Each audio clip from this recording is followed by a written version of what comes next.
Alright, just waiting on the live stream to catch up. I run on a slight delay because my computer is older than dirt in computer terms. So let's see here how this is going. Looks like it's going pretty good.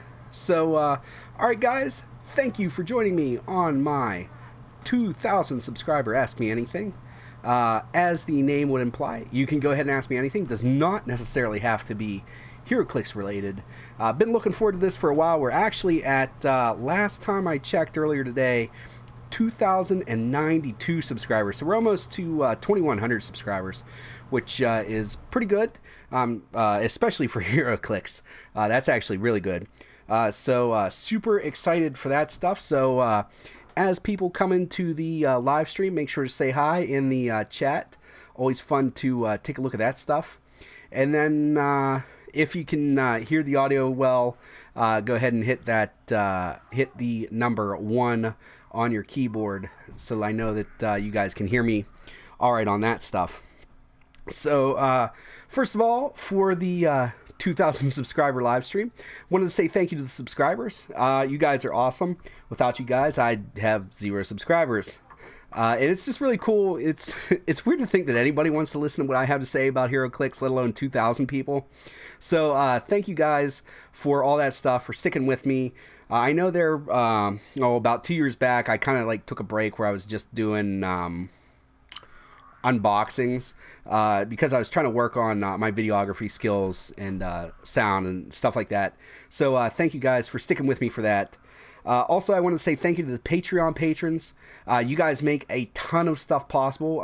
If you've noticed, I don't know how long I've had Patreon, like over a year, like almost 2 years, I think, at this point.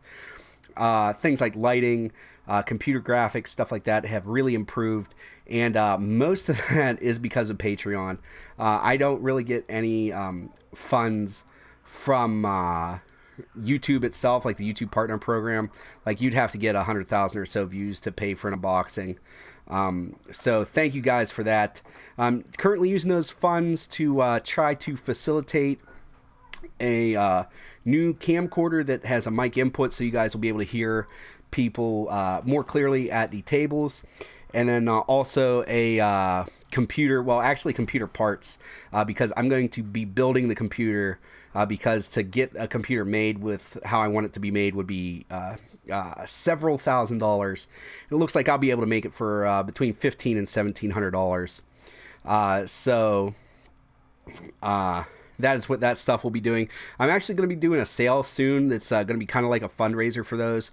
They're going to be Dyson token sets, and they're going to be limited to 100 sets, and they're each going to have like their own little certificate of authenticity. So I'm pretty excited about that.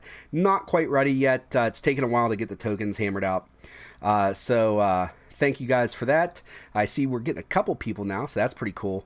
And also, I wanted to thank the sponsors of the program. I wanted to thank Lucky Dice Cafe for being the first sponsor. I know I probably sounded like an idiot whenever I first talked to Howard Brock on the phone about sponsoring the channel, but he stuck with it. And apparently he saw something that was worth investing in. So very happy to still have him as a very strong supporter. So go ahead and support them as best you can. Get those ROC kits in. Get the stuff from Lucky Dice Cafe. Thank you guys for the sponsorship. I also wanted to thank trollandtoad.com.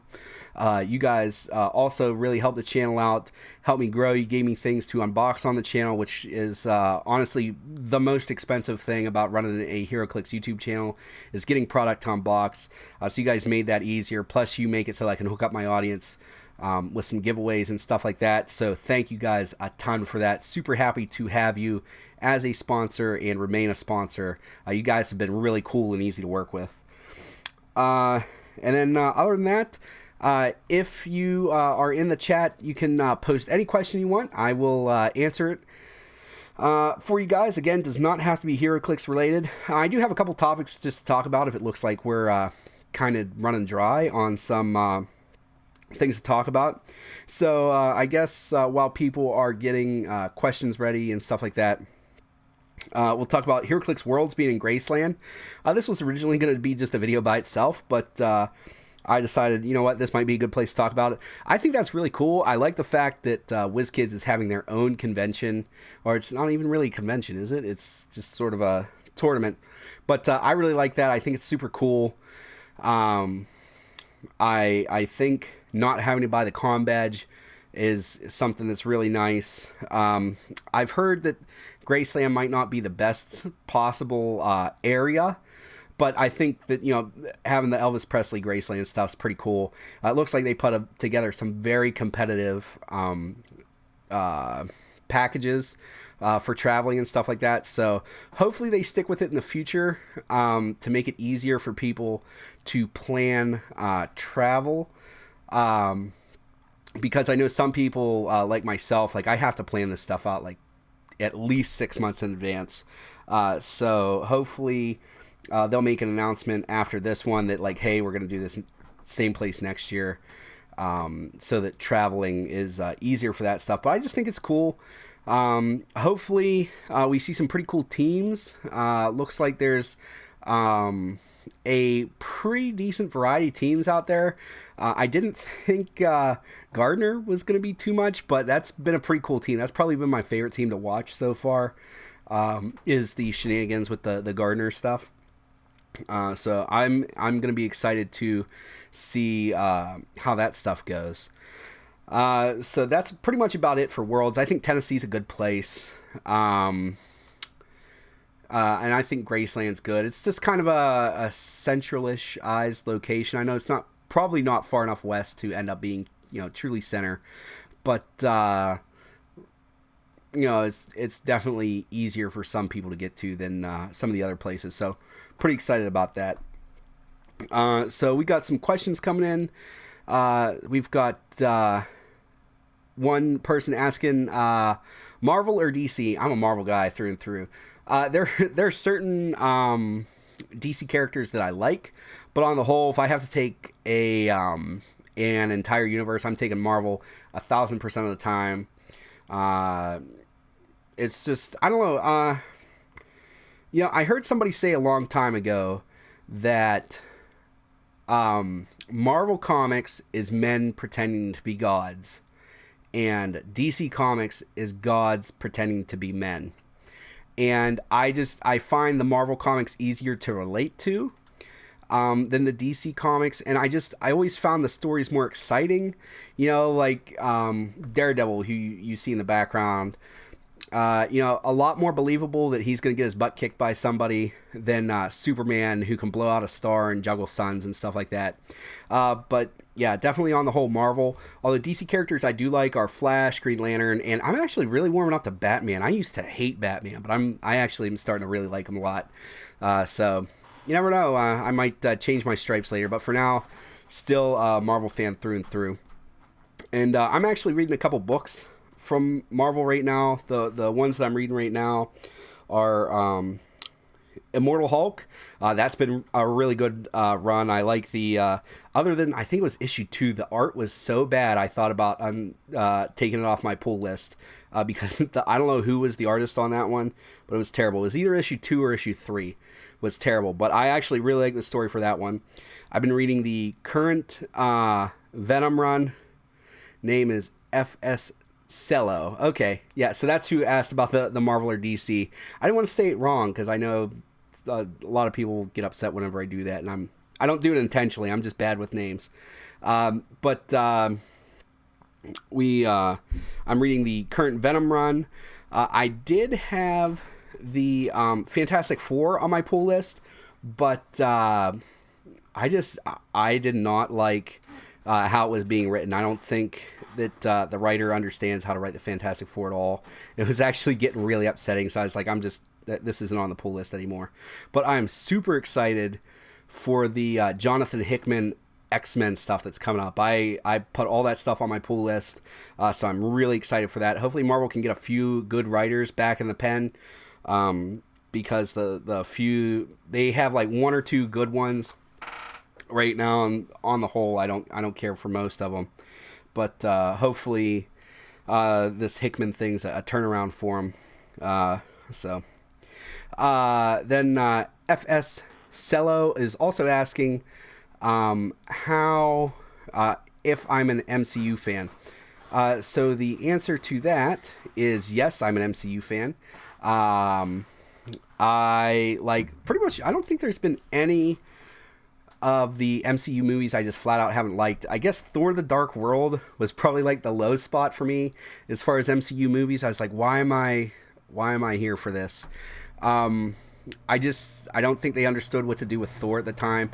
I still don't think they understand what to do with Thor, but I like what Chris Hemsworth and them are doing. So I like what they're doing, even though it's not how I would have done Thor, how I've perceived him in the comics. I still think it's a cool interpretation, so I wanted to go along with it. But man, that Dark World was just bad. MCU as a whole is good though. I like the stuff that they had at the San Diego Comic-Con. That was pretty cool. Definitely the showstoppers for me were the Doctor Strange and the Multiverse of Madness. That looks... The name by itself is cool. So I'm really excited about that.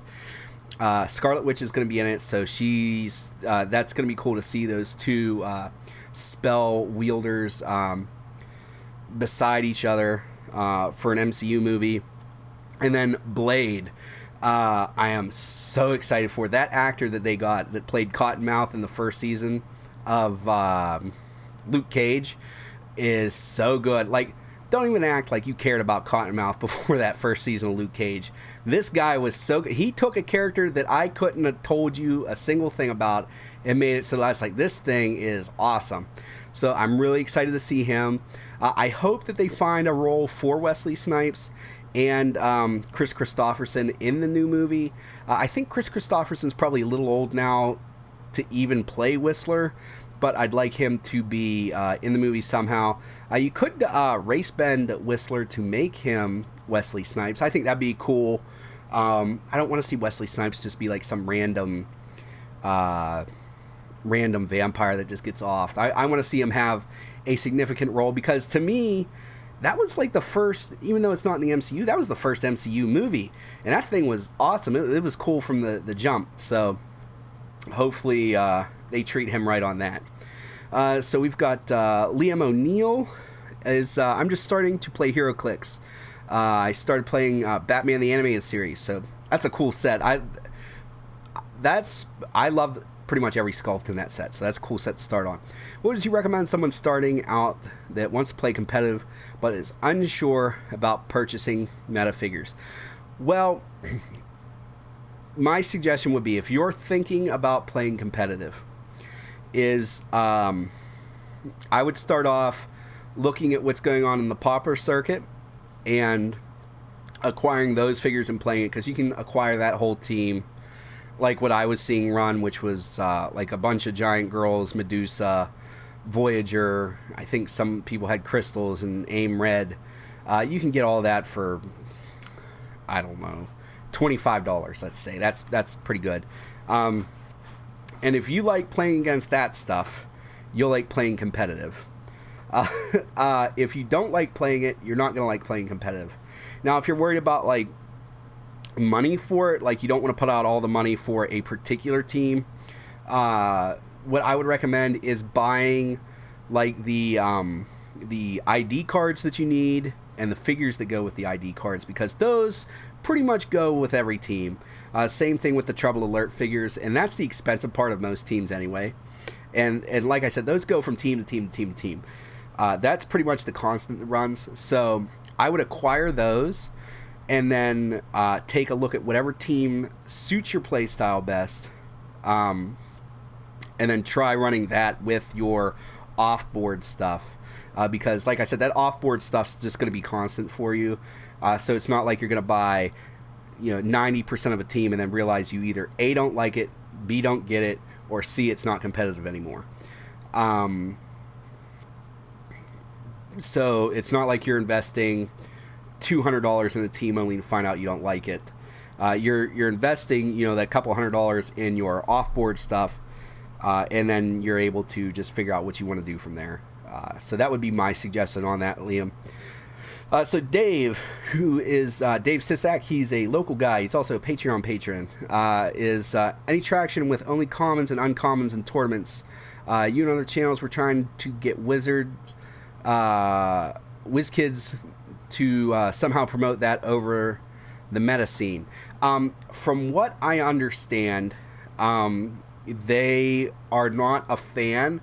However, they are listening because basically, if the Pauper League stuff that they're doing, I think they're doing Pauper League stuff at Gen Con, and then the other things that they're doing, if that stuff really catches on and we put our money where our mouth is, and there's like a lot of people that show up and stuff like that, sort of like how teams ended up, like Heroclix, Team Nationals and Team Worlds, how that ended up getting a lot of traction because people put their money where their mouth was.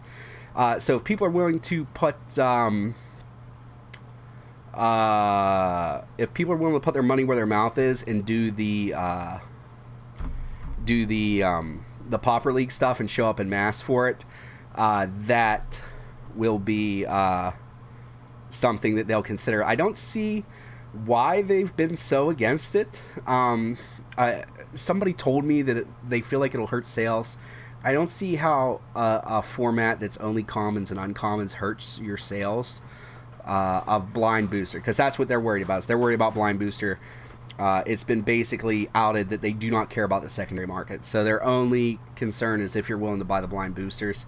I don't see how having a robust Pauper circuit would hurt that, but maybe they have some kind of data that I'm not privy to make you think that. But so there's that, Dave. And Dave, we're also probably, I've been looking at trying to do some Pauper stuff at our venue too, so we'll probably start running some more of that. Just for fun. I don't know, we'll do commons and uncommons, and maybe we'll do another one that's just commons. That's going to be another video, by the way, that I've been kind of working on. It's like my favorite Heroclix builds for tournaments and stuff like that, because I am the judge at where I play at routinely. So that'll be another video for another time, I think. So Liam, yep, not a problem, buddy. You're more than welcome. I'm happy that you're enjoying the live stream and stuff like that. So again, feel free to post any questions you have in the chat, and I will do my best to answer them for you. So now that we got all those answered, we're going to go ahead and I'm going to check around to make sure nobody's asking anything on Facebook that I'm missing, or Twitter or anything like that. I don't think so. It seems like most people just post stuff in the chat room, or not chat room, the chat log, chat room. Man, I'm showing my age. You guys remember chat rooms? Hop on the chat room, ASL. Where you at? If anybody knows what that means, you are officially old, my friend. Yeah, so let me see here. FS Cello, how'd you get started with Heroclix and YouTube? All right, so how I got started with Heroclix is I was playing at a venue. Man, I had been there for a long time at that point. I started off, the name of the place was The Locker Room, and it was in East Liverpool, Ohio. And I started off playing Pokemon there, and then about the time Pokemon switched from you could play anything you wanted to they were going to rotate and they were going to have ages. I was like, well, I'm not buying cards knowing that they're going to rotate them out, which is kind of funny now to think about how naive that was back then. But that's how I felt back then. So I was like, well, forget this. So I sold all my Pokemon cards to the store, which I'm super regretful now. Every time I see like one of those Yahoo News or YouTube video pop up about, oh, look how much these Pokemon cards are worth, I look and I'm like, oh, yeah, I had that one. Yeah, I had that one. Oh, yeah, I had 2 or 3 of those. And then I just kind of get sick to my stomach. But so I went from doing that to doing Yu-Gi-Oh! And I did that for years. I did that all the way into college. And then, I don't know, I was starting to get bored with Yu-Gi-Oh! And I'd been a comics fan all my life, and I went into the regular Yu-Gi-Oh! Tournament day, and they had some they had some Heroclix sitting on the shelf, and I had seen them there before, but I don't think I'd well, I'd seen him a couple times, and I like got more curious every time I saw him. And I don't think I had seen, it was the OG Days of Future Past box set, and it came with a Sentinel that had like some cool battle damage and 2 different sets of hands. It had Colonel Logan and Hound. And I was like, man, that looks cool. And it was neat, too, because you could, like, see the scaling between the Sentinel and the flight stand that Hound was on back when there was flight stands. And Colonel Logan, so there was this cool scaling thing that you got from the game. And I was like, man, that looks awesome. And I was like, it's got X-Men, which, you know, everybody likes X-Men on some level. So I was like, you know, I'd like to find out more about this, but I don't know anybody that plays. And one of the Yu-Gi-Oh players that I knew him from playing Pokemon, so we'd known each other for probably 10 years or so. He's like, I play this game, I'll show you about it. So he had a couple Sentinels, but they were different ones, and he also had the battle damage one, and he had some X-Men. So it was basically my Sentinel and 2 X-Men versus a couple of his Sentinels and some X-Men. And we played that, and man, I was hooked. The hooks were in deep, man. I went home, boxed up all my Yu-Gi-Oh stuff, and went in the next day and sold all my Yu-Gi-Oh stuff for Heroclix and never looked back. I started playing, what were the new sets then? Like Sinister, Armor Wars. What was on the shelf? Sinister, Armor Wars, Fantastic Forces. I don't think Supernova had come out yet. Like stuff like that. That was what was on the shelves. Fantastic Forces, I think it still has some cool sculpts in it. Like I like the digital sculpts because on the whole, the like as a whole set, the sculpts are better. But I do think there's individual sculpts in the older sets that are better than even some of the digital sculpts, just because of the craftsmanship of some of the people like actually sculpting out the stuff that really knew what they were doing.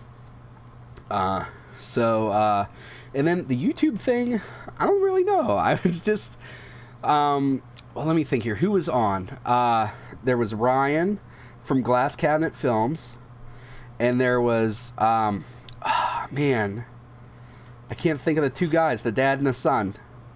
I'm still subscribed to them on YouTube. I can't even think of their channel name. But they just looked like they had a lot of fun doing videos, and they were also doing Heroclix. And I would just watch their videos, and I was like, I'd kind of like to do that. And I was like, I think I have something different to bring to the table and stuff like that. And it was 2013-ish, I think. Because I'd made the channel in 2011, like I got the name and stuff, and then it was like 2 years of like shuffling foot to foot, because it's kind of nerve-wracking to step in front of the camera if you've never done it before. Like I'm kind of just generally an introvert, so it was pretty nerve-wracking to get in front of the camera those first few times. If you want to see something awkward, go watch those first couple videos I did, and I look like I'm about to throw up and I can barely talk. But anyway. So I was like, you know, I got some cool stuff to bring to the table, so I did that, and man, that stuff's so grainy. I didn't know anything about lighting, but I thought it'd be fun, and it was. So I kept going along, and then as I was filming, you know, my wife and I started having kids and stuff, so then I got moved to the basement, and my film quality just got worse. So then I was like, I gotta learn how to turn out like a good video. Because like I liked my content, but I didn't like how it looked. So took some time off, only did unboxing videos, and really did like what I felt was a deep dive into like how to film, lighting, YouTube, SEO, and stuff like that, and really felt like I was getting a firm grasp on it.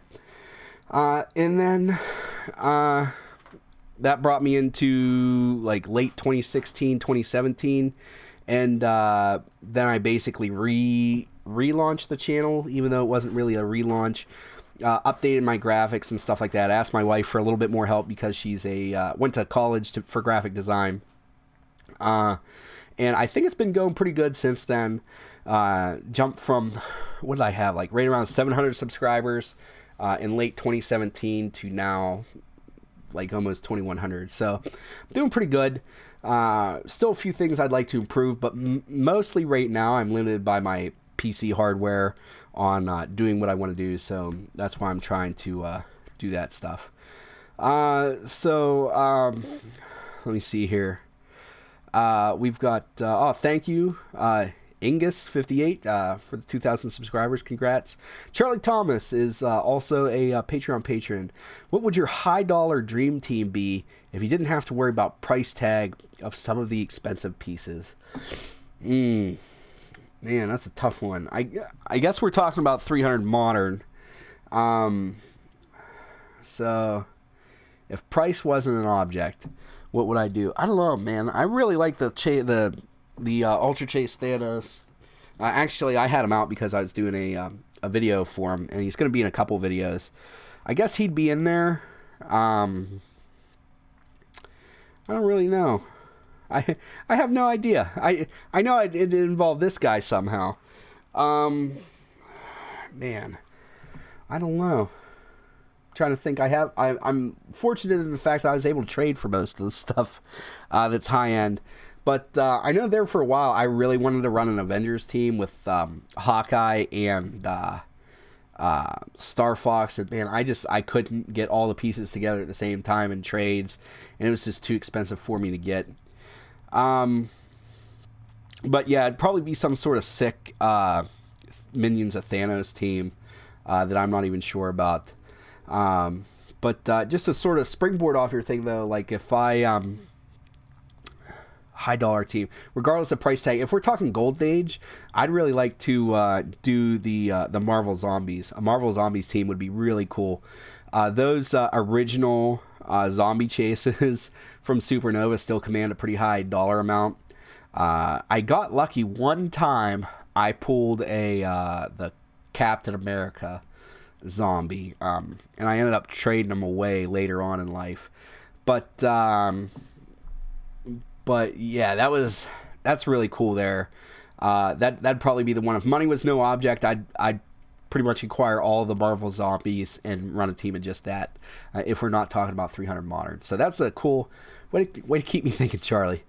Happy Little Heroclix has a great channel, by the way. Man, he is always rise. And it feels like every time I look at his channel, he's jumped like 100 or so subscribers. So thank you for the congratulations.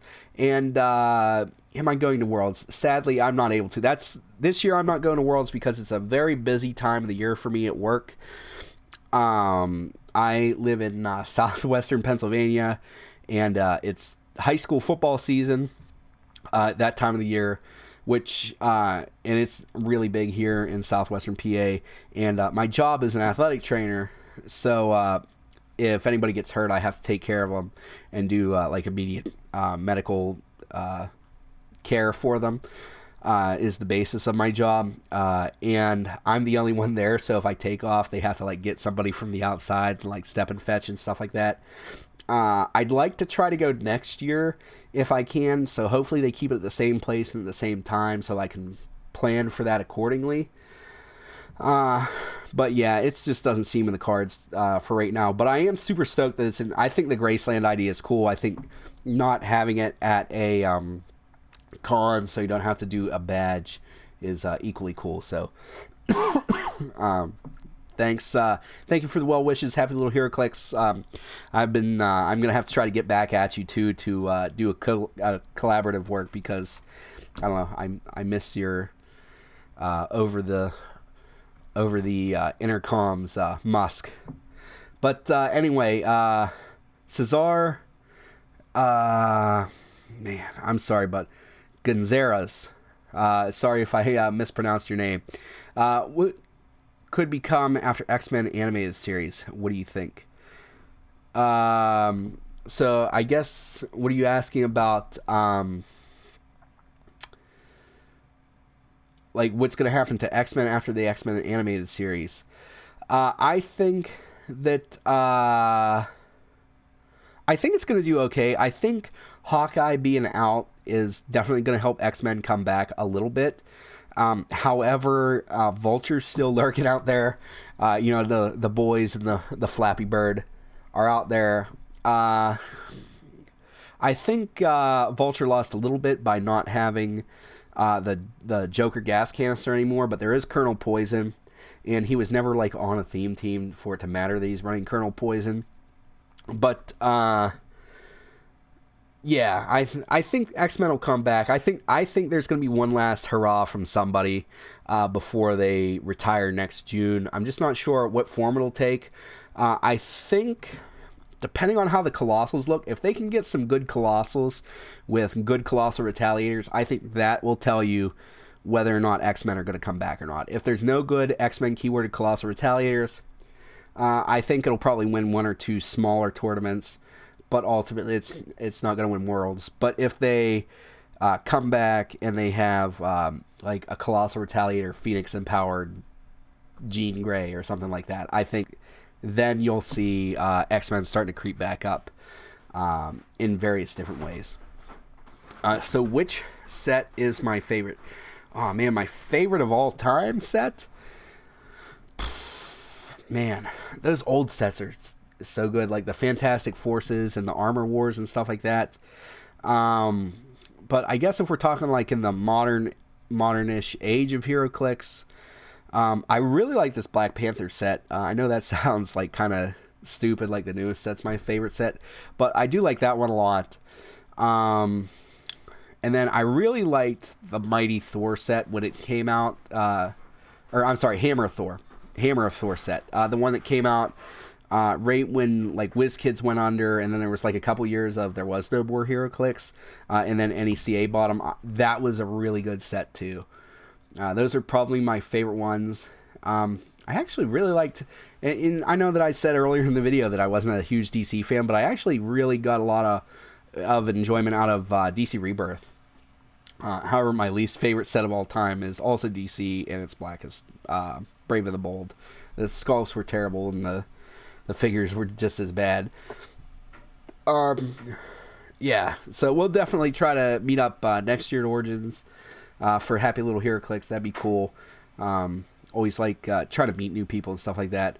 Yeah, FS Cello was going to ask about doing a collab with Happy Little HeroClix, but he's already here. Yeah, so I've done a few with him. It was mostly just games, but we got to get him on to do like something like what I do with Starting Over Podcast, or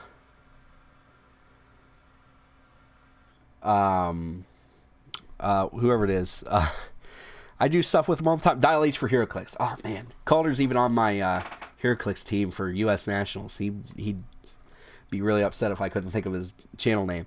So we'll have to bring him on. I don't know what we'll talk about. Maybe I don't know, our love for not really good but still have a great one trick pony teams. That stuff's always cool. I like that video that Happy Little HeroClix posted.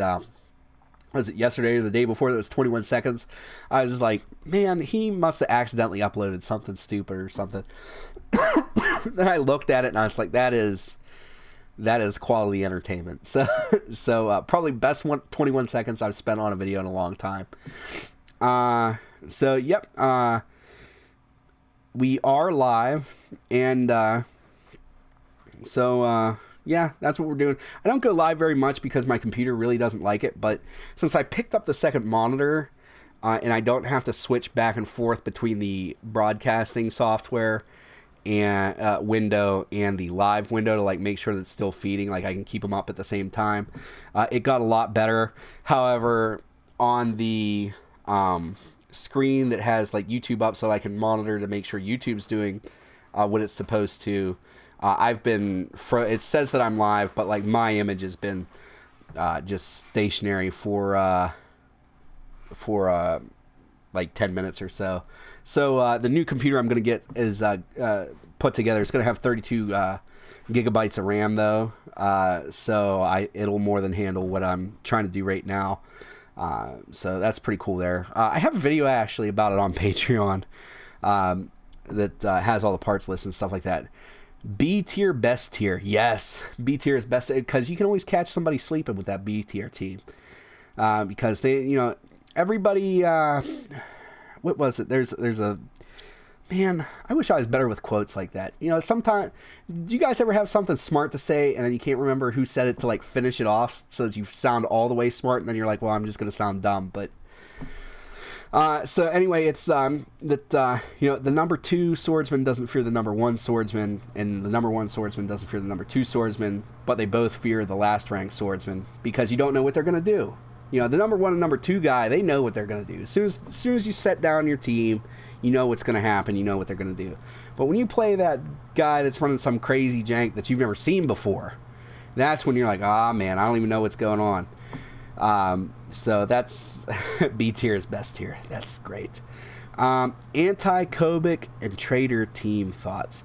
So that was probably the most fun team I saw at Origins, was just watching the Kobik Trader stuff go off.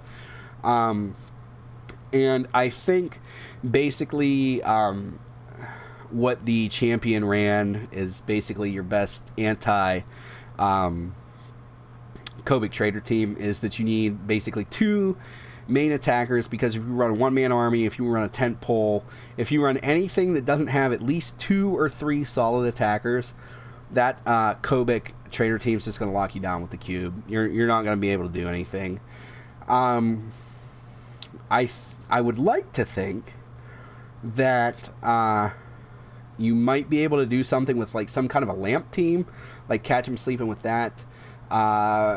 Now, you might have to get a little creative, because I'm trying to think of what retired. I think there's still a Joker that deals penetrating poison that's in Modern Age to deal with the Trader stuff.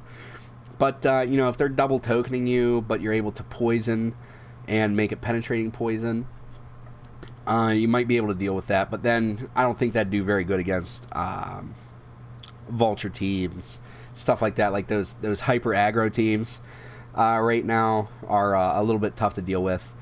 I love that Gardener team too. That's silly. I played one of the Team Juggernaut guys the other day, and he ran the Gardener team, and I smiled as soon as I saw it because I knew it was going to happen.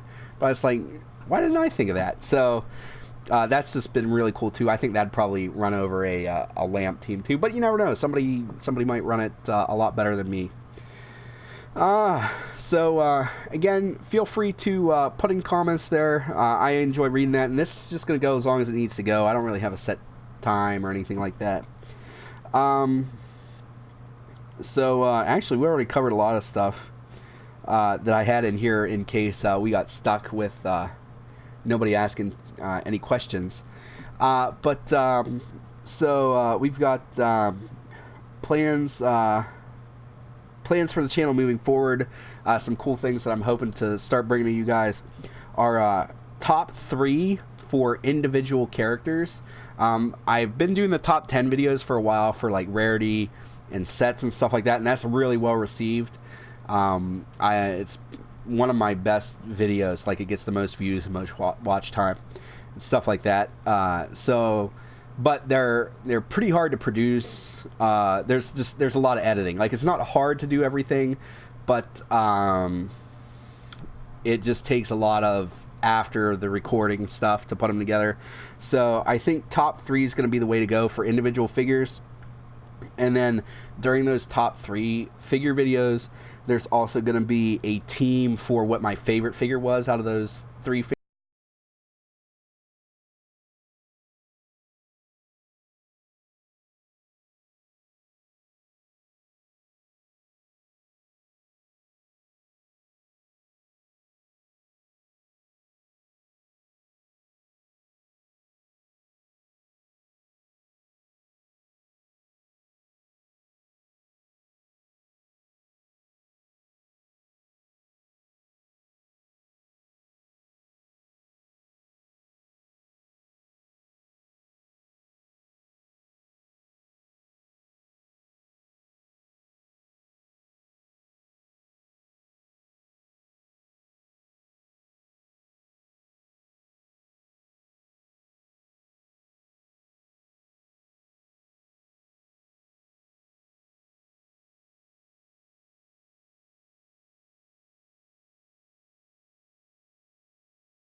All right, and hopefully we're back on.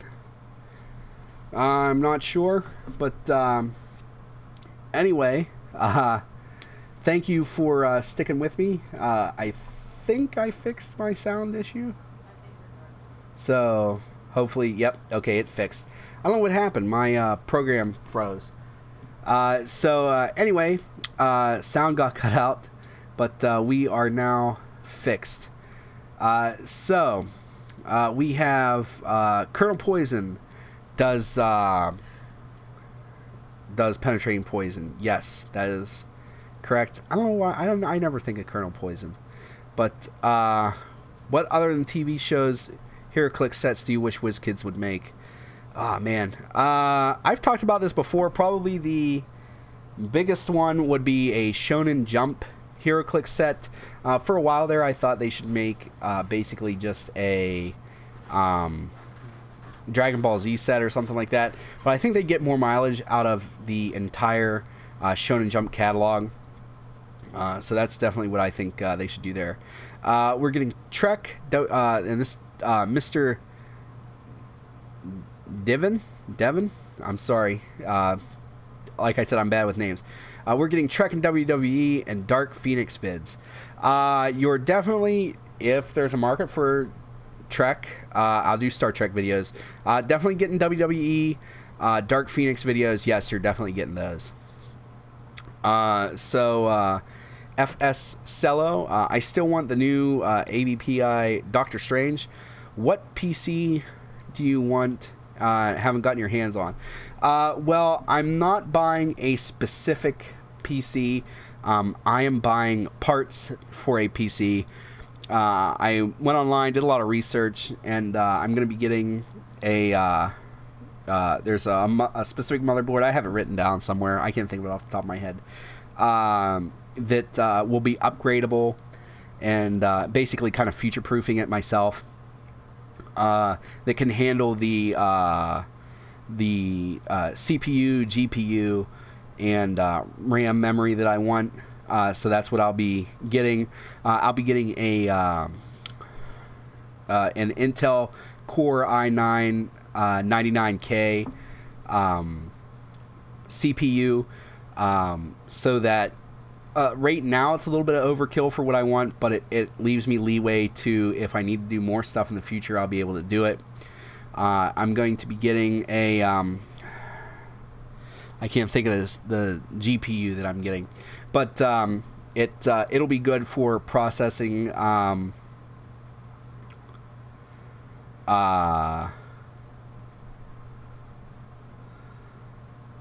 what PC do you want or haven't got your hands on?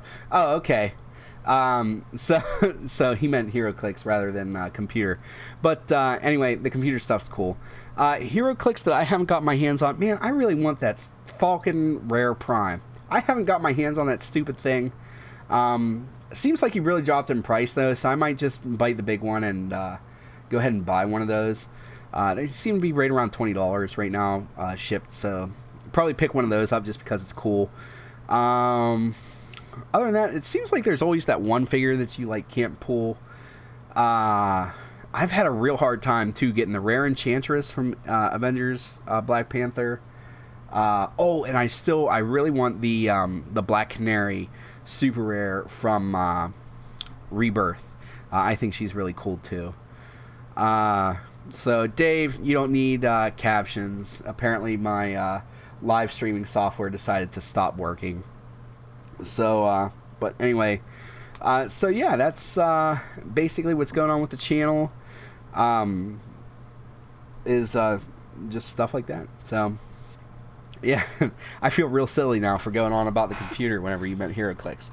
But yeah, so I was doing a lot of keyword research last night, and I'll be doing some more tonight when I'm done with the live stream. Just to try to get more people into Heroclix, try to expand the player base and stuff like that. So when you guys watch the videos, please make sure to share them as best you can, and make sure to interact with it. Just like it, maybe just leave a comment. Like, it can be as simple as hi. YouTube just really likes stuff like that. It'll share it out, like, but also I have to do a better job of doing more videos. So what I'm probably going to do is starting very soon, this week's actually going to be the first week, when you include tonight's live stream, that I'll be doing 3 videos a week. So I used to do, what days did I do? Wednesday and Sunday. But now I'm going to be doing Monday, Wednesday, and Friday. It just seemed like whenever I did Everyday April, it seemed like almost nobody watched videos that were released on Saturday and Sunday, even if it was basically the same content they were eating up Monday through Friday. So if I just do Monday, Wednesday, Friday, I'm throwing in a third video, and I'm throwing it in on a day that people are really going to like. I think they're going to do that. Right now, I've got a 3-year-old and a 5-year-old, which makes it so that I really don't have as much time as I'd like to record videos and stuff like that, because I would like to go every day once both of them are in all-day school, because I work sort of like a modified second shift. So if I get up and get them on the bus and stuff like that, I basically have, a few, 6 hours to start making some videos and stuff like that. So I'd like to go every day once they both go to school, but that's still, let me think here. That's at least 3 years away, but that's long-term what I'd like to do. But for right now, I think I can do 3 days a week pretty easy. So I'll be doing stuff like that. And like I said earlier, where I was going to start doing top 3 with teams, like it's going to be easier for me to film and edit and stuff like that, because like filming a video is actually not that bad. Filming a video, if I'm trying to make a 10-minute video, it takes 10 minutes to film, or however long it takes. But editing, I've found, takes like 3 or 4 times as long, sometimes longer if you're trying to throw in a bunch of cool edits and stuff like that, then the actual video is for its end length process. Plus you have to sit there through the processing, then you have to upload it and put in all the metadata so that people can actually find it and stuff like that. So I'm hoping to just kind of streamline a little bit more. That's why you've seen like certain things. It used to be like I'd record my reads and stuff like that would be all like I'd do that for every video. I'd do that. Whereas now you've seen like me do basically the same to sponsorship reads since April, just because that's one way for me to cut down on time so I can turn out more content. So hopefully I can figure out a few more tricks like that. Getting the new computer will help with processing time so that it won't take quite as long. Because right now it's about because I put out videos in full HD, so it's about a 1-to-1 ratio for processing. So if it's a 20-minute video, it takes 20 minutes to process. But hopefully if I'm able to get the stuff that I want, it'll be a lot. It'll probably cut that time in half. Plus, I'd like to with the upgraded graphics processor and or the dedicated graphics card, I'd like to start doing some After Effects and stuff like that, so that like if Iron Man's attacking somebody during a game, if I'm just doing a game that's for fun or something like that, like it's not like a national championship, I'll be able to put like an energy beam coming out of them or something like that. I did a trial video about it, a while ago, because I was lucky enough to get the Adobe Suite through work. But with the Adobe Suite being basically all in the cloud now, my computer can't handle the processing of getting that stuff from the internet, doing it on the computer, and then processing it and stuff like that. My computer, I did a 30-second clip, and it was pretty basic. Like, you could tell I didn't know what I was doing, but it looked really cool. But it took me like 9 hours, and my computer crashed a bunch, and I was like, I can't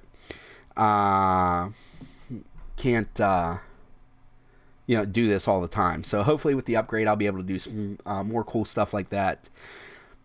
Do more of the like downloadable content. People that are on Patreon know, like, I did an unofficial powers and abilities card, or not powers and abilities card, team abilities card that people really like. I'm also going to be doing a quick reference guide for certain powers and powers that work with them, and then a few other things like that. They're going to be graphics heavy, and then they're going to be on Patreon as a downloadable PDF. that you'll be able to print out.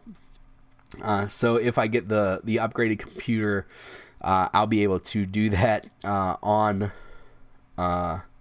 I'll be able to do that pretty often now, because I can't do it on my main PC that I do record the videos on, because like I said, it has the Adobe Cloud stuff and it can't handle that. So I actually do it on my wife's oh man, how old is her laptop's like 15 years old at least. She has a Mac, and she uses CS3, whatever that Adobe suite is, and that's what she works with, because her computer can still handle it. So like I said, just upgrading that stuff will make it easier on us. So Pro Gamer 3, after FS Cello told me that he is indeed a computer geek and was interested in that too.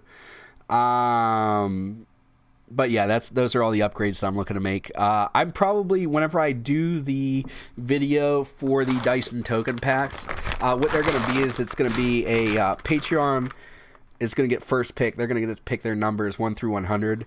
And then after that, I'm going to open it up. And I'm going to shoot a promo video for it. And in the promo video, it'll list specifically all the upgrades, like what specific parts I'm getting and stuff like that. But I don't have the tokens done yet, but here are the dice I got. So there's going to be 100 sets of these. If the camera will focus. Come on, you can do it. No, it can't.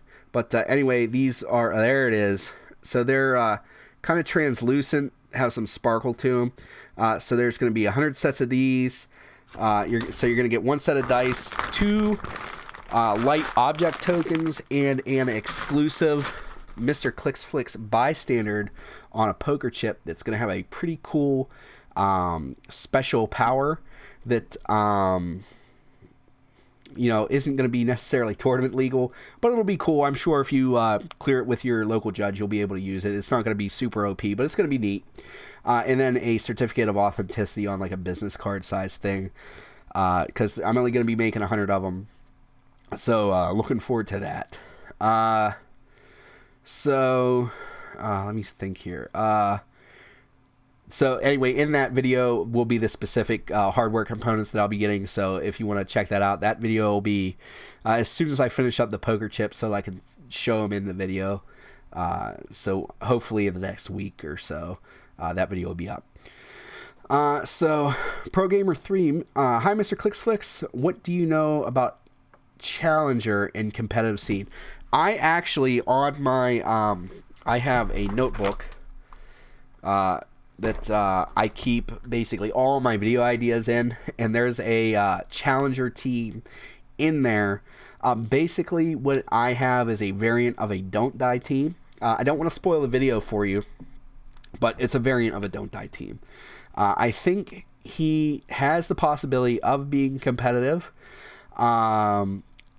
because he has those 6 pyramid markers. Plus you can give him all different kinds of things to make it to basically fix his shortcomings. I like him a lot. He's expensive, but not so expensive that you can't run support with him. I like him a lot. I think there's a possibility there for a variant of a Don't Die team with him. Again, I'm going to be doing a whole video on that, so I'm trying not to spoil it, but definitely he can do that. Then everyone's busy. Yes. Your average user. Yo, I was checking out scientists and spy keywords. Any option on if either are going to be competitive? As far as competitive, scientists is pretty good. I don't want to say most keywords can be competitive now, just because you have what's his name? You have the Thanos Prime that can take generic keywords, even though I think he has scientists to start off with. And then you have Eternity that can also take keywords. So really any keyword can be good just based on those 2 things. But Scientist is one that I've always liked because it always has a lot of stat modifiers and cool things like that. What was it? I was looking at something the other day that had Scientist keyword, and I was really cool. Actually, there's a the Spider-Man LE from the what's his number? M19-008 has Scientist keyword, and in the video of top 3 Spider-Men, he may or may not, spoiler alert, be in that video, and he may or may not have a team built around him that could could it be Scientist theme. I think he can do a lot of cool stuff. I think if you ran 2 of him, you could do some really cool stuff. I think the team I have set up for that video is an Avengers team, but you could very easily make it Scientist team. So Scientist, strong keyword. I did a video a while back where I talked about how much I liked it. But Scientist definitely been a strong keyword for a long time. Spy is not terrible. I'm trying to think because I can't really look on my computer right now and like hop on HC Realms. But Spy, off the top of my head, I'm thinking of some figures that are on it that are pretty good. So you might be able to, a better player than me might be able to make a maybe not nationals or worlds level build, but they can make something that win you a match at a local venue. I'm gonna write that down. Spy team. Maybe I'll do a video on it, just to as a thought exercise. So let me see here. 12 years old. The video. Yep, you want to run Soul Gem with the Challenger. That's a pretty good idea. To counter Kobik. That girl's annoying AF. Yeah, Kobik is kind of annoying. Again, if you can just kind of like base her and poison her, she can't really do too much. You could also figure out ways to double token her so that she can't run away from you. Now her with Trader are going to do some stuff, but basically what you're trying to do, if you can one-shot Trader, you can make your life a lot easier going against her. So anything that can take out, or not necessarily one-shot Trader, but take Trader out in one turn is definitely going to be something that can help. Because if you can take that out, then that means they can't double token whoever your main attacker is. So yeah, that's basically thoughts on a good counter. A good counter for Kobik is basically don't run a theme team, not or a one-man army or a tent pole. I'm trying to think of like specific things. She doesn't have any damage reducers. Pulse Wave's still always effective. Yeah, that's basically it. Maybe I'll do a video because Kobik's come up a couple times. Maybe I'll make like a counter build for Kobik and see if anybody likes it. But okay, so I went Doctor Strange and Soul Gem. He's one of my favorite characters, and I have 4 out of 6 gems. Yeah, that guy seems really hard to pull. And that's from FS Cello. Doctor Strange is hard to pull. I got lucky. I pulled one in out of my extra boosters for prizing from my pre-release, and I've hung on to that bad boy ever since. I didn't think he was going to be that hard to pull whenever I kept him. Doctor Strange is one of my favorite characters, and I knew that having all the gems was going to be important. But I have not seen very many pulled. I pulled one in my brick that Troll and Toad sent me, but I always give away those boosters for Patreon, so somebody won one from me with the Soul Gem. But yeah, those guys are pretty cool. And I saw somebody on here offered to send me a Black Canary, and thank you whoever that was. That's very, very kind of you. I can't, it like scrolled up, so I can't quite find you. But then we have made a Scientist team with the new Superman Lex. That Superman Lex is actually pretty good. I saw, it seemed like a bunch of Battle Royales I was involved in, he was pulled in, and he always pulled his weight. So maybe I'm skewed because I saw like how good he did, but I like that Lex Luthor. All right. Yep. We'll catch you later. PC3 Gamer, he's leaving. And I will do my best to keep up the good work for you guys. So yeah, that's pretty much all I have for you guys today. I can give you, I guess, a spoiler of the top 3 Spider-Man. I have the Spider-Man LE figure. I like this guy a lot. He's probably my favorite Spider-Man right now. Then, and this is me looking dumb because I talk some bad stuff about him. The Spider-Man from Earth X is one of my favorite ones right now. He's just super supporty. I see no reason to not run him ever. Although I'm currently holding the Fast Forces version. I'm talking about the main set version. And then the Spider-Man from Black Panther and the Illuminati. He's just a heavy hitter and definitely one of the cooler figures that have come out. And I like this Spider-Man suit too. So, and again, could be skewed, but I did really good with him at Team Nationals.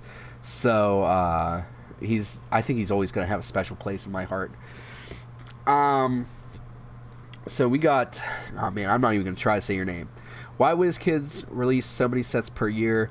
What are your thoughts about it? Well, I think that they release sets because, well, we buy them. I wish they didn't release so many sets because I, at one time, was a completionist, and they made sure to cure me of that because I cannot afford to keep up with how many sets come out. Now, I don't know if they come out with so many sets just because we absorb them as a market, so they're going to produce more until we don't absorb them, or if they produce them so often because particular licenses are time sensitive. I know that's a thing sometimes, but yeah, I'm not a fan of how many sets get released, especially when you start thinking about, like, you know, you have your main 5-figure sets, you know, your staple sets, and then you have, you know, your gravity feed sets. Man, it gets to be a lot when you start thinking about the gravity feed sets and the full 5-figure sets, and you know, your fast forces, which are technically sets by themselves and stuff like that. It gets to be a lot. I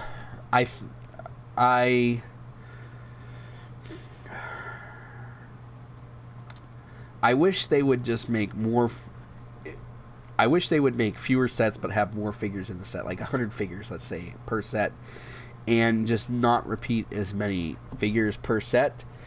But this is a whole other thing too. I've gone on tirades before about how I wish the price of a booster was less, but the price of boosters keeps going up. I'd even accept having less figures. Like, we used to only have 4 figures per booster, whereas now we have 5. Like, fine, give me 4 and charge me $8. Give me 3 and charge me $5. Like, I would like to have it right around the price of like a pack of Magic the Gathering cards or something like that. Because right now, when new players come in the store at my venue, it's a hard sell to get them to buy essentially a $13 pack of Heroclix when they don't know what they're getting. And I think it's going up to like $14 a pack for X-Men the Animated Series. Now, justly so, you're getting a Colossal in there with it. But it's a hard sell. I think they're experimenting with this WWE set to see if they can go like a non-blind route, but I don't. I know they said that we'll be getting chase and super rare level sculpts and paints with these WWE figures, but I, other than Macho Man Randy Savage, have not seen a sculpt that I thought was more than what I would have expected out of a Carpenter and Uncommon. So hopefully the paints just blow my socks off and they're the best paint jobs I've ever seen, because otherwise I'm going to have a hard time paying more than double what I would for a blind one just to see what amounts to basically the same figure. So anyway, there's that. And that's probably the only thing I have really against WizKids, but other than that, I think they run the company well. I like the licenses they have and stuff like that. Hopefully they acquire more. I'd like to see more anime. uh, more like 80s nostalgia type stuff, but I don't know. I know from my YouTube views, it seems like my age group is who's looking up Heroclix. So if that's who's buying Heroclix, then it makes sense to basically deal with the 80s nostalgia stuff. But you never know. They might have some kind of data that I don't know about. But I'd like to someday have somebody from WizKids on the channel, but I don't even really get emails back or anything whenever I try to talk to him. But Joseph Leedry, what is your favorite Click set to come out? Man, out ever. You know what? Probably the most excited I was for a set ever was the first wave of TMNT. Forever. Everybody's thing is, well, if you could have anything made for Heroclix, one of the first things people would say would be TMNT. We would like TMNT. And it seemed like it would never happen and never happen and never happen. And then just one day they were like, yeah, we're getting TMNT, and we've had 4 sets. Seems like they're taking a little bit of a break now, which I agree with, because it felt like those sets came out pretty quickly and saturated the market to the point where I didn't even buy any of Shredder Returns. I was like, I don't even have all of set 2. Why are you releasing set 3? And it wasn't that I wasn't trying to collect set 2. Like, it came out too fast. So probably my favorite was that first wave, and even the second wave, because they went with the 80s cartoon, are probably my 2 favorite Heroclix sets. Ace Attorney 3. Hey, Mr. ClickSwix, this may have been already talked about. What are your thoughts on X-Men Regenesis event and pieces? Well, we haven't run it at my venue yet. We're doing ours actually this Sunday. But from the outside looking in, it looks like a fun event. People seem to, on the whole, like Sealed more. They just participate more. I think it gives... it lets people think that they have more of a chance to win than they would in Constructed, which I don't necessarily agree with, but I can see how you'd get there. So I like that aspect of it. I wish it was longer. I wish it was... I missed the 6-month ones. But, you know, I assume that there's a reason that they limited 3 months. Especially being a Gravity set, you definitely couldn't do 3 months of how big this set is. Or, I'm sorry, 6 months of how big this set is. People would get... The market would be so oversaturated, it wouldn't even be funny. There's that. But so far, some of the figures end up looking very powerful. So I'm excited for that. I like the Wolverine that's in the set. I got to play against one last week. And then the Cyclops that's in there, it's pretty cool. I think the Beast with the Beast ID card is going to be something that's big. I know a lot of people are clamoring for the Psylocke that's in there. So just I think it's going to be pretty cool. I like the set from what I've seen of the figures and stuff like that. I like it. So I may have more of an opinion about it after Sunday. I was planning on doing videos of it and stuff like that. So I'll have more content for X-Men Regenesis for you guys. So Frantic Craze, least favorite meta. Which meta do you think is the least fun to play against? Out of meta teams right now, I don't know. I guess if I see somebody with either the Black Panther Cosmic Team or Unimind Cosmic Team, and it's just because lots of people ran the Black Panther. I got tired of seeing it. It was good, but I thought it had its flaws. And the Unimind is still really good, but you've been seeing Unimind for 2 years now. That's probably my least favorite to play. And I don't know, I'm kind of odd as a player, I guess, whereas like if I play against something, I get totally stomped and wiped by it. Like I don't really get upset or anything like that. I just try my best to learn from the experience, have a better team next time. and stuff like that. I've never played a game where I thought, the game was unfair or something like that. And I'm saying this as somebody that played the year that Faust came out, where, you got there on Wednesday, you could buy Faust. The first day of the tournament at Worlds, which was at Origins that year, the first day of U.S. National stuff, nobody had it. The second day of qualifiers, everybody had it. So I did have one game even too where I was playing Faust, and I basically lost the game because I had one of his figures on his next to last click, and then just the way he was rolling his Faust, I wasn't able to make an attack because I was on different things. I think it was I had to make a close attack, and I didn't have any charge or anything like that.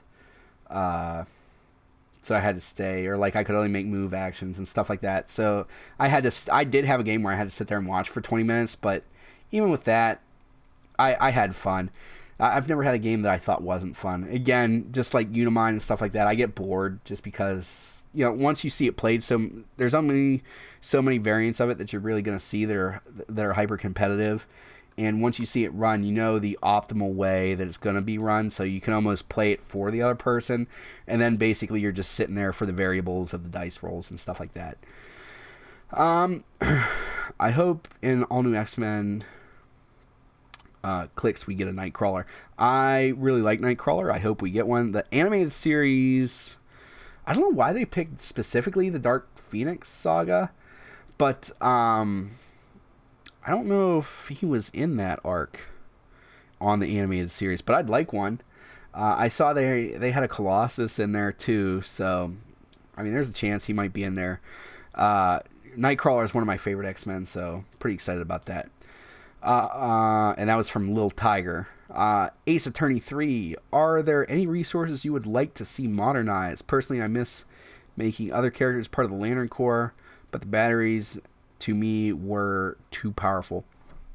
I think it's a situation kind of like now where it's like it allowed all the different, because that was my most fun, the most I liked the meta, because at the time you had all those Lantern batteries, you had the Phoenix Force, you had the Book of the Skull, so you could run a bunch of different teams. And they made a bunch of characters that were almost good, really good. So to me, it was a really robust meta. And I know people are like, well, everybody used the Book of the Skull. Well, yeah, everybody used the Book of the Skull, but not everybody used necessarily the same figures outside of Split Lip. Whereas it's sort of like now where everybody runs basically the same ID cards, basically the same Trouble Alert figures, but those facilitate you running other things on your team, and that's where the variability comes in. So really, I'd be happy with any of them. I'd like to see the Infinity Gauntlet come back. I think in this day and age, it probably wouldn't be too powerful, especially with your ability to basically roll through the +3. Special terrain batteries would be cool. I agree with Happy Little Heroclix, because I'm like trying to read as people are putting the stuff down. The special terrain batteries would be cool. Kind of like how we got like a new Infinity Gauntlet, two new Infinity Gauntlets that aren't necessarily like the old one. That'd be cool. I could see that. That's a good call there. I'd like to see that. And they already have the molds from what was that? Not War of Light. The set before that, where the White Lanterns were the chases, and they had like the little lantern objects in them that you could use as special objects. I forget, but anyway, point is they already have the molds for them, similar to the Mandarin rings, so they could just make those and give them some cool new abilities and stuff like that. I think that'd definitely be cool. You guys let me know in the comments below what you'd like to see. Obviously, Green Lantern would probably give willpower and telekinesis. Yellow would maybe give poison. and something else. Blue, I could definitely see like probability control and stuff like that. So I'd like to see each of them give out like 2 powers each, I think, or 2 abilities. Brave and the Bold OP kit. Yep. That's why I blocked it out, because I hated that Brave and the Bold set. But yeah, the Brave and the Bold OP kit had the lanterns in them. So I'm sure they still have those molds laying around. So that'd be a cool idea, because DC, I don't know if it's on purpose or if there's like a licensing agreement thing or whatever, but they get not nearly the amount of love as Marvel. Like when we got Rebirth, I thought for sure we were going to get objects or something like that. And we are not. So hopefully the next DC set, which I don't even know what it is,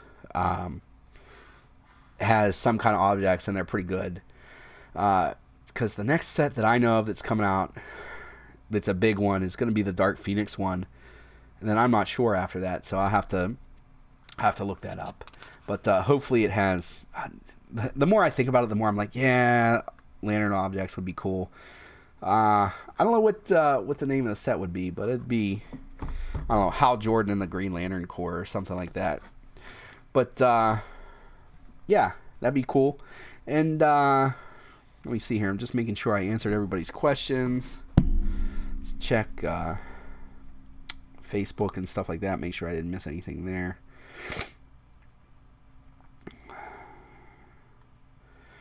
And that's something too. If you guys want updates, YouTube, even if you subscribe and you hit the little bell notification, it doesn't always give you notifications. I don't know why. Like they basically make you triple verify that you want to know when somebody makes a video, and then they still don't send them out. So if you guys want to be sure to get the videos and know when they come out, follow me on Twitter, or get in the Mr. Clicksflix Facebook group, or get over at patreon.com/MrClicksflix. And every time I make a video, I post it all 3 places, so you'll be able to find it there. Justice League Unlimited set is the next set. Yeah. Okay. Man, I was hoping that wasn't the next one. I was hoping there was one that I was supposed to know about that I was forgetting. Man, that feels like it's such a long way away.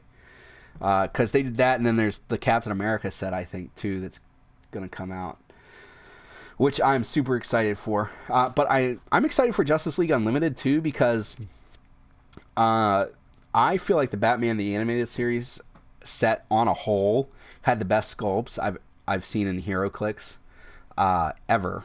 So I'm hoping that they can reproduce that. And hopefully they don't reuse too many sculpts, because they did have some of the Justice League members in the Batman the Animated Series set.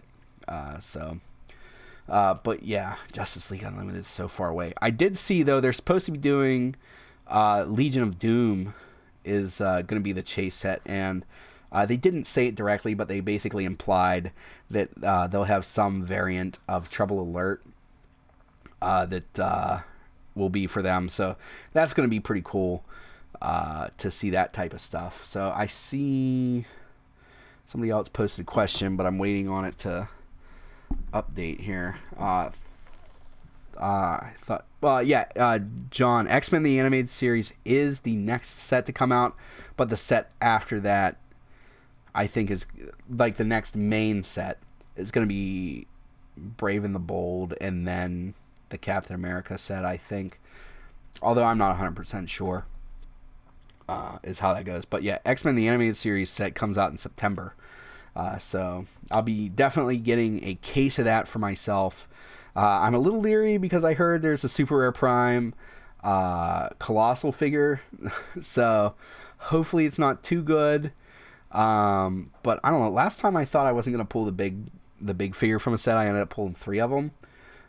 So I mean, hopefully that luck holds out. I've been saying that the last several videos too. I've been pulling really good for like the last 4 sets, like unnaturally good, and I just keep waiting every time to like basically get an entire case with no prime and no chase, but it hasn't happened yet. I've been getting treated pretty good, so I'll definitely be getting at least a case of that, and then Troll and Toad still sponsoring me, so I have the Troll and Toad brick to unbox for that. Plus, probably, if they're still sponsoring me for that, I'll probably be doing a giveaway, and there'll be a video for that too. But, yeah, so that seems to be all the questions. So we've been going for an hour, like an hour and a half. So I feel like that's a pretty good live stream. If you guys enjoyed this live stream, make sure to give it a thumbs up. Let me know in the comments below if you enjoyed the live stream. And I'm willing to do them more often. When I was doing them there for a while, it seemed like nobody was watching them. Nobody was watching them after I recorded them, and I was getting like 1, maybe 2 people that came in and were watching it as I was doing it. And it kind of got a little demotivating. So, but if we're going to get this kind of turnout every time, I'm not against doing it. Again, I just want to thank the subscribers. Without you guys, I wouldn't have a lot of the things that I have right now. Of work like Happy Little Heroclix, Dial H, for Heroclix, Starting Over Podcast, anybody that I'm going to work with in the future. I keep trying to get together with Clickstuff, and our schedules just keep not lining up. But me and Daniel have been talking about trying to get together for stuff like that. So thank you guys. Thank the channel sponsors. And then John has another question, and it's so I'm new to the game. Is it pretty uncommon to get no chase out of a case? Yes, it's very. You would have to be very unlikely or unlucky. I'm sure it's happened to somebody, but you'll almost always get it in the modern age of Heroclix. You'll almost always get 1 chase or 1 prime per case. 1 chase and 1 prime per case. Some sets you'll get 2 chases per case. Yeah, it's pretty uncommon to get no chase out of a case. You have to be pretty unlucky. But again, it's blind, so WizKids always says, you're not guaranteed to have anything. So anyway, all right, guys, I think I'm going to wrap it up for now. Try to get a few more things done for the channel behind the scenes. Thank you guys for joining me on this. Thank you for subscribing, and just thank you in general for everything, guys. That's all I have for you today. As always, please remember that it's only critical miss if you don't have probability control.